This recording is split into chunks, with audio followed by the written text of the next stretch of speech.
welcome back to our podcast. It's Your History Too, brought to you by the Howard County Historical Society. I am Executive Director Ann Shaw, and I'm here again with our curator, Stu Lauterbach. Last time we talked about what kinds of things come into our collections and what we keep. Today we're going to talk about the opposite. What kind of things do we have in our collection that we don't need anymore? Stu, do you want to talk about deaccessioning? I'd love to. One of the questions that we often get is what happens to the things that the museum doesn't keep? And this is a problem that all museums have. I don't care what size they are, I don't care how long they've been in business, but eventually the museum realizes that you have more things than you can reasonably manage. And so deaccessioning is the process of divesting yourself of things that you might not need. And you know, from the start, I want to say that museums can't and shouldn't keep everything. There are a lot of hidden costs that people don't realize in terms of collections maintenance, preserving things, taking care of them. You know, there's climate control, there's a space issue, there's heating, and there's staff time. And so all these things actually cost the organization. So you want to make sure that your things you have are the things that you need to take care of, and you're not just wasting a lot of time and energy on things that don't really have any significance. We talked a little bit about that about last week, why we take things and why we keep things. So what happens to the things that the museum doesn't want? If you came in and donated something today, we'd fill out a form which serves as a temporary receipt and then converts to a gift agreement. And one of the options on that form is for us to return the thing to you in the event that we don't keep it ourselves. So if you want it back, we will give it back to you. I will say too that we are not in the business of trying to take things away from people, from families. One of the best places an artifact can be is with the person that it has meaning for. So if it's a family heirloom, we don't want it until such a time as you feel that maybe no one in your family wants to take care of it, or you want to share it with the community and want to give it the kind of care that we can give it that perhaps that you can't. So at any rate, if you want it back and we don't keep it, we'll give it back to you. If you don't want it back, we have ways of taking care of that too. One of the things you do is sign off and say, I don't want it back, and then it can be sold to benefit our organization. And we've had some interesting things come through where it hasn't really fit our mission, and we've gone ahead and sold them at auction, and it does benefit, ultimately, it benefits our organization. And people have been very generous about that. Now, one thing we can't do is if you give us something, if you donate something, and then you decide that you want it back, we're not able, per IRS regulations, to do that. There's just too much opportunity for monkey business, so there's a chance you took a tax write-off on that, and so you can't have that back. The other thing that we can't do is we can't put values as the beneficiary, as a receiver. We're not allowed to appraise or put a value on. You would have to go get your own appraisal if you wanted to do that. So that covers things that come in today. But what about the things that have been in the collection that the museum doesn't want anymore? What are we going to do with those? Well, again, this is where the deaccessioning process comes in. And from the very get-go, I want to say that we follow the code of ethics prescribed by both the American Alliance of Museums and the American Association for State and Local History. Those are our two professional organizations. They have very detailed codes of ethics. Deaccessioning is the opposite of accessioning, which is bringing things in. And it actually is more work than to take something in. And it should be. It should be hard to deaccession so that the curator doesn't just wake up and get cranky and say, hey, I don't like that root that looks like a snake. We're getting rid of that today. So the process starts, we have a form that we use, and I have to give a reason for deaccessioning it. Like what? Well, some of those reasons include that the museum cannot provide proper care for the item is broken beyond repair, the item is surplus, the item has deteriorated, the item poses a potential health or safety hazard. We had a couple of rocket grenades left over from World War II, and one of them we knew was saved and wouldn't blow up on us. The other one we didn't know, so we turned that over to law enforcement, and it ended up being detonated so that it couldn't blow up as we were putting it in the case or something like that. The item is inappropriate for the museum mission, or the catch-all is other. And sometimes there are things that aren't on our list that we do have to get rid of. I want to assure you, as you already know, there are a number of checks and balances in this process. I fill out a form. Our collections management committee reviews the things that I want to bring forward to deaccession. If they agree with me, they sign off on that form, and then they pass it up to our executive committee.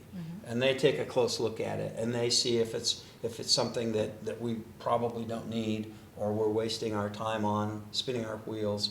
And then they can agree. However, anyone can pull a train cord throughout the process and stop and say, hey, I don't think you guys are right. You need to go back to the drawing board and look at this. Maybe we need it for this reason, or maybe for that reason. So we do have good conversations about that. And then if it makes it all the way through, the items go to public auction. It's kind of like a school property. You know, I can't just give it to you, or I just can't give it to. And there are a number of people who cannot acquire any items that have been deaccessioned.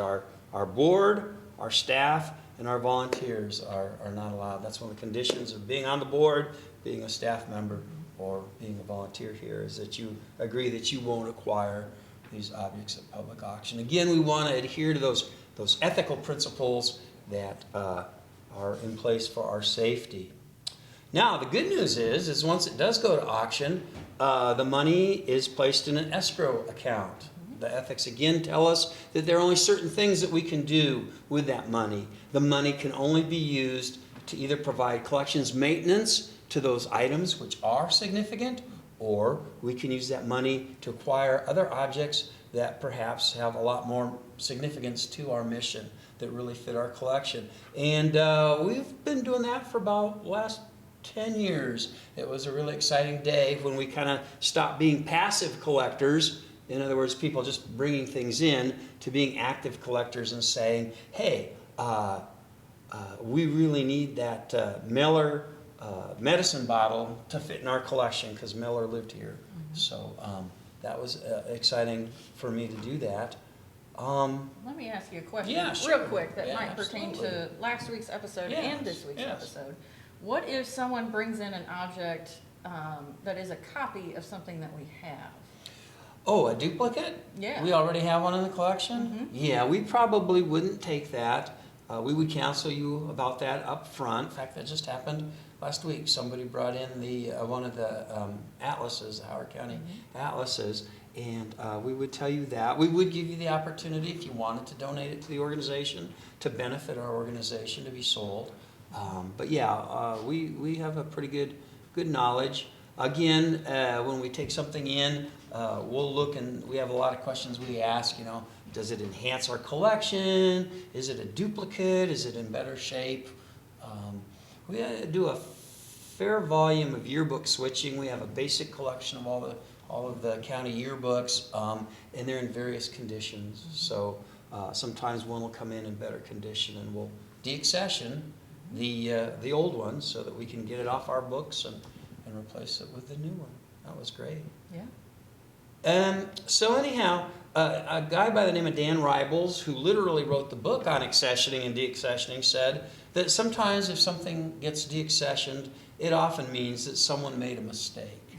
And this can be over-eagerness on the part of the staff, or we do have a collecting plan in place now that we worked on that we didn't have before. So, again, 100 years ago, anything and everything was what we took. Or perhaps the mission of the organization has changed. I can think of a couple of museums in the state where they decided to change their focus from one thing to another thing, and as a result, they went ahead and got rid of some of the things that they weren't going to do anymore.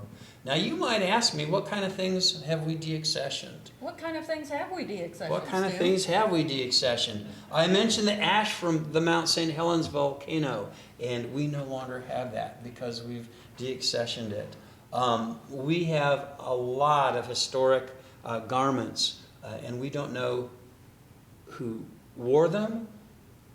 We don't know if it's the donor. We don't know if it's the donor's, like, take a dress. We don't know if it's the donor's wife, the donor's sister, the donor's grandmother. We don't really know anything about them. So there are a number of those. Again, another example, I brought another one of my favorite artifacts, and that's this cast iron kettle. It's just a cast iron kettle, and we don't know who donated it. We don't know who used it. If we knew maybe that this was David Foster's kettle, and maybe he had served refreshments to people he was trading with, that might possibly give it some significance. So it's about context. Context, exactly. What's the story? Yeah. You can't do history without a story, someone once said. And the kicker for me is the fact that this tea kettle is missing its bottom half, and just sitting on the shelf, nobody could ever see that or know that, because it looks like a perfectly good tea kettle, and that's really the reason I'm keeping it. It's probably its best purpose would be a boat anchor at this point, but I also use it when I talk to interns or people interested in learning about accessioning or deaccessioning objects. So these are the kinds of things, people maybe are concerned that the museum is getting rid of its best things, and we never do that. It's always stuff that the condition is just, it's fallen apart, it's never going to go on exhibit, it's missing its pieces, or perhaps the root, even though that is my favorite artifact of all time. It doesn't have any significance. So really we probably just need to deaccession him and maybe use him as a desk ornament or something like that. I don't know. Or send him to auction and see if somebody would buy him. So at any rate, I did a quick check, and our records show that since the late 70s, we've deaccessioned 6,055 artifacts out of our collection. And we are one of the foremost, successful, professional. We've been doing this, again, for quite a long time, and we've been doing it the right way. We've been doing it correct. In 2018, we received a couple of grants from the Indiana Historical Society to do this deaccessioning, and that's where a bulk of that number came from. And I just wanted to summarize and say that just like at your house, you can't and shouldn't keep everything.